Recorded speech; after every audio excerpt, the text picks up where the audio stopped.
Hello, everyone. We need to have a conversation about something. So recent. Well, this happened a week ago, pretty much.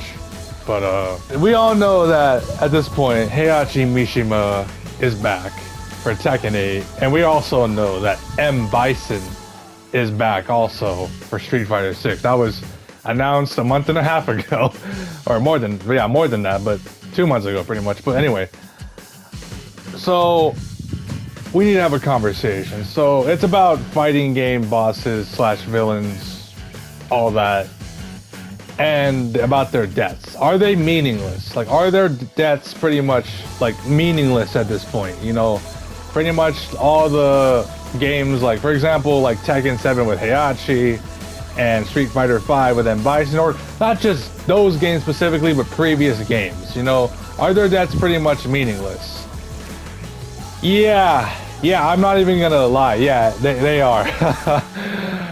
Think about it. Think about it this way: if all their deaths are meaningless at this point, because you know they've got resurrected again, then that means that obviously that pretty much the previous games that they were in, or not in, but more like the previous games that were revoked about them, that were actually all about them, are pretty much fucking useless. Like all the story, all the build up was kind of just for nothing.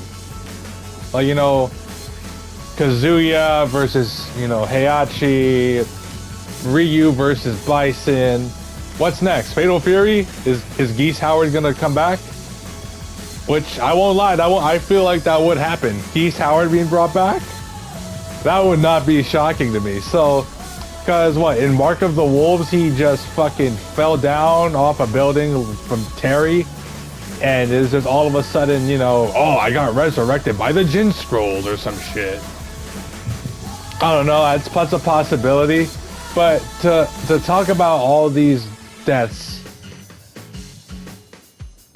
you know, it kind of, okay, look, the reason why obviously that they're brought back is because people want them. People want these characters. And obviously, a lot of people grew up with these characters.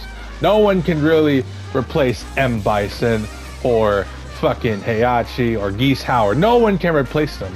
As if you try to make a new villain, it won't be as iconic as the previous villain. Like for example, Gil, which by the way, that's my Street Fighter 5 main. Yeah, he's not gonna, look, Gil is not gonna fucking be having the same treatment as an Bison would. Fuck, I think Seth, no, not even Seth. What if I were to rank it? It would be Bison first, Gil would be second, and then Seth would be dead last. That's like, look, I don't know. It's just Gil to me is probably one of my favorite ones, mainly because it's all about harmony, and plus he looks badass. Honestly, I just fucked with his toolkit. But anyway, I don't know. You can't really replace Bison. You really just can't. Yeah, he fucking quote unquote died, but he's always been dying every single fucking like you know, every single Street Fighter since the alpha days. Since the alpha days, the second game, he was nowhere near the third game, and then you talk about like what's it called? Heihachi, who's always been there since the first Tekken game. He's always been there. Plotting against with Kazuya. Literally, that's all he does. That's all Heihachi does. Fights with his son, owns this company called the Mishima Zaibatsu, and then fucking have Nina Williams become a useless bodyguard, pretty much. That is literally the story. Two guys fighting each other at a cliff. They were gonna be brought back at all. Like, look, they had to bring them back. They just had to. Despite the story not making any sense, they're not gonna just, you know, forget about that. They're gonna bring them back regardless of what the narrative could possibly be. And, you know, I get it. There's a lot of people that care about the story. I mean, I myself included, but not to the point where I'm just gonna be like, nah, they're not gonna just fucking. They're gonna do something where they're either gonna not explain it or just fucking just not even bother with it as a whole. Because Yeah, when Bison came back in Street Fighter 6, Capcom just didn't even bother just fucking, saying shit. They did not even say anything about what the narrative was. He just came back and that was it. There was nothing insane like, oh shit, what's the reason Bison's back for? Why is he back? No. All that happened was he was in an alley, butt-ass naked, and there was these fucking 3 thugs near him, and then they just started some shit with him, and then they just got knocked the fuck out by Bison. That was it. That was the whole thing.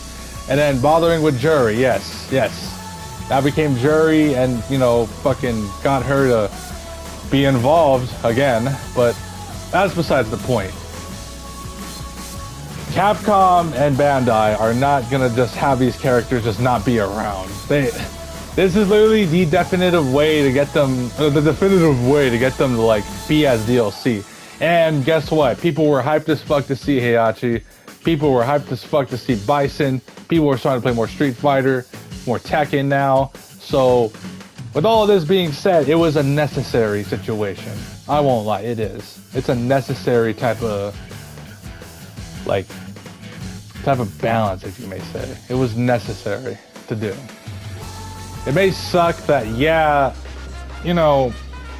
the lore may not make sense, obviously, but at the same time, no one really cares that well. It's just, they want their characters back. Do whatever you have to do to fucking make it so like, oh, it kind of makes sense. But then again, you can try how would you explain that for Tekken? Oh, Heihachi fell into lava and there was a platform that just magically showed up. Street Fighter, Bison, there was no explanation whatsoever. So it doesn't really matter. So I feel as though that despite it all, I feel like, I'm glad that these characters are back. I'm glad Heihachi's back, Bison's back. Now the question is, will Geese Howard come back? That's a good question. That's a really good question. I think the fair thing to do, SNK, just bring Geese back and just bring him back. That's all you gotta do. Just bring him back and you're good. Despite it all, how do you guys feel about this? You guys feel that this was necessary? That for them to bring back the main villains of each franchise? Because personally, look, people miss these characters a lot. It's a great way to make money, because I won't lie.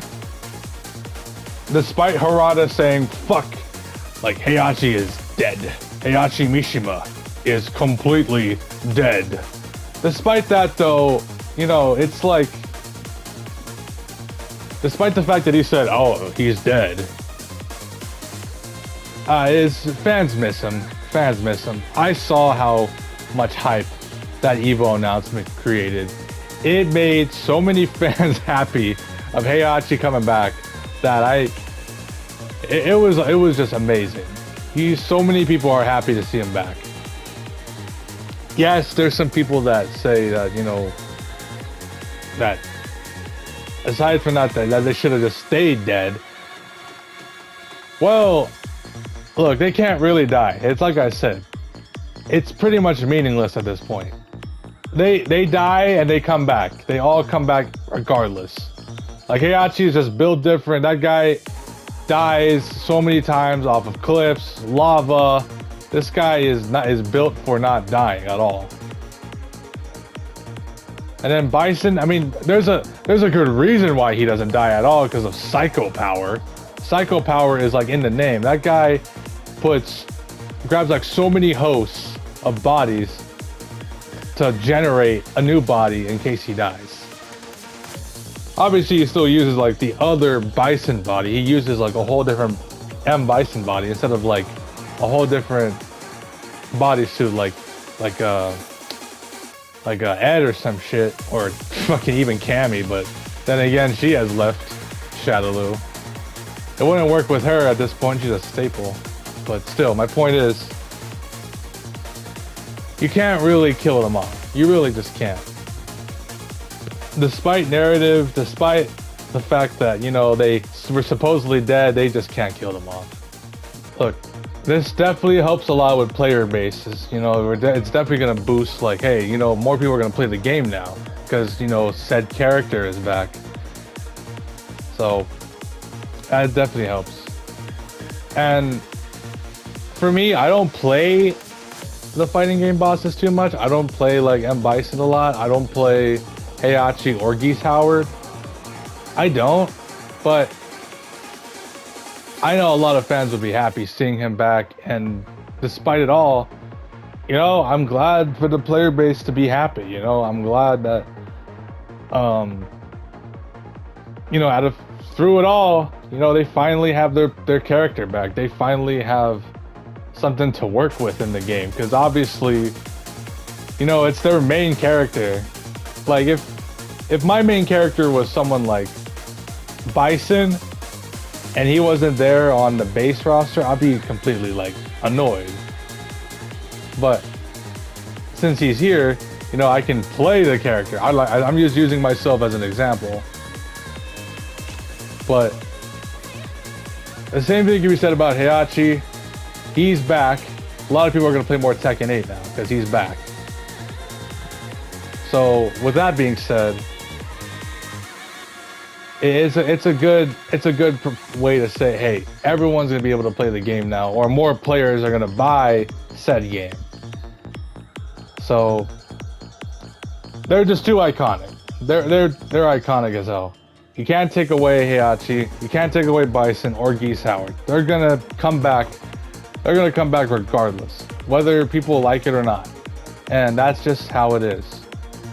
I wish it didn't come back as DLC, but in this situation where they were supposedly dead, it kind of makes sense. It is a good business strategy, and I'll have to give Capcom and Bandai the idea that it was a good idea to lock them as DLC characters. So, to close this video off, that yes, them dying is completely useless. Like, it does not matter at this point whether they die. It's just a matter of like, what happens now, I guess. What happens now? Are they just gonna somehow just not be evil for some reason? You know what I mean? Like, what the hell? Which I doubt. That wouldn't make no shit sense. So you could make the argument that, you know, they could just come back as non-canonical characters, but yeah, that could work too. I guess that would work. But I mean, I don't know. I'm not the Capcom head guy or the Bandai guy, so I wouldn't know how that would work. But anyways, hope you guys enjoyed the video, and I'll see you guys in the next one. Peace.